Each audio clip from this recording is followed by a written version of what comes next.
qualifies as a first-time home buyer. And no, it's probably not what you think it is. Hi, my name's Lykins. I work for Movement Mortgage and I am a loan officer here in Washington State. Okay, I'm about to blow your mind.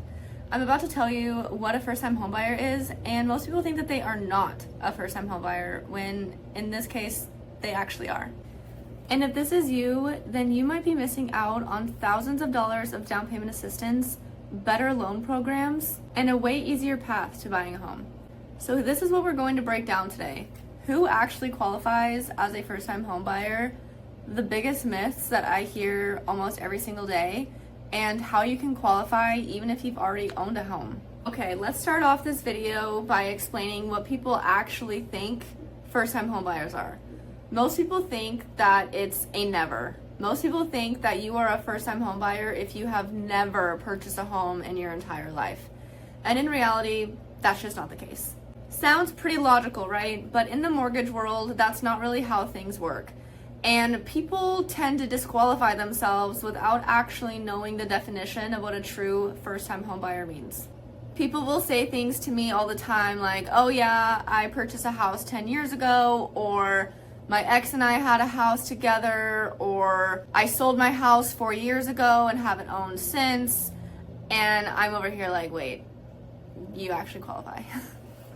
So let me get into the actual definition defined by Washington State Housing Finance Commission. A first-time homebuyer is somebody who has not owned a primary residence in the last 3 years. That's it.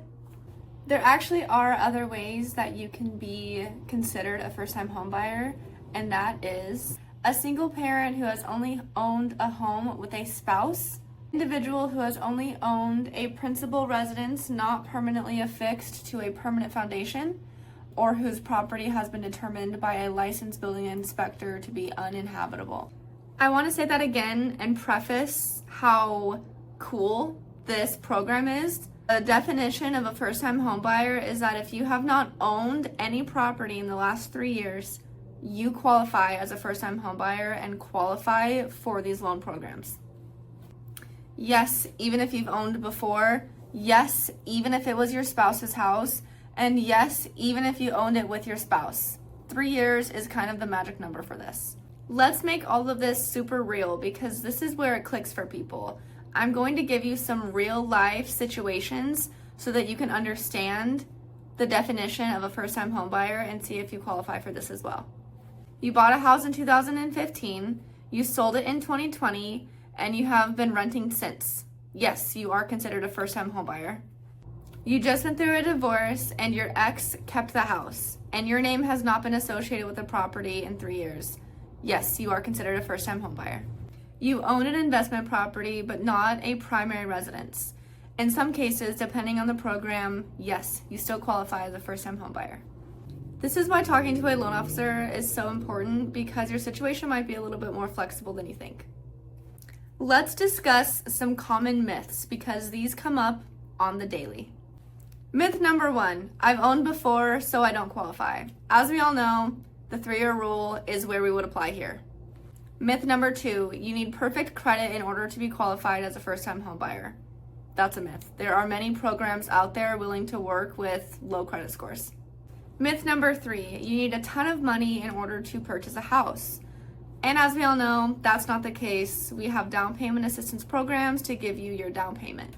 And the last myth, a lot of people think that the first-time homebuyer program are for people in their early 20s or just young people. That's simply not the case. I have helped multiple people in their 40s, 50s, or 60s apply for the first-time homebuyer program because the 3-year rule happens. If they purchased a home in their 40s and ended up selling that home and did not purchase for 3 years, they are now considered a first-time homebuyer. There is no age limit on that. I see this all the time. People wait years longer than they actually need to because they just simply think that they don't qualify. Another question that I get all the time is, let's say that you and your partner want to apply for a house and you want to apply for the first-time homebuyer down payment assistance programs, and your partner maybe already purchased a home, but you haven't. You are still eligible for the first-time homebuyer down payment assistance as long as one person on the application is a first-time homebuyer. So why does this even matter? Well, because if you're a first-time homebuyer, that unlocks a lot of different programs for you, and we'll get into that shortly. Lower down payment options, down payment assistance, potentially better interest rates, and more flexible guidelines. If you've ever wondered if you qualify for the first-time homebuyer down payment assistance programs, I think you should take this video as a sign.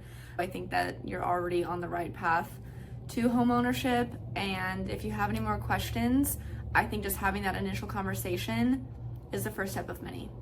And you shouldn't be so hard on yourself. I know that we are all our worst critics, but the first-time homebuyer age as of 2026 is somewhere in their 40s. So take that for what it's worth.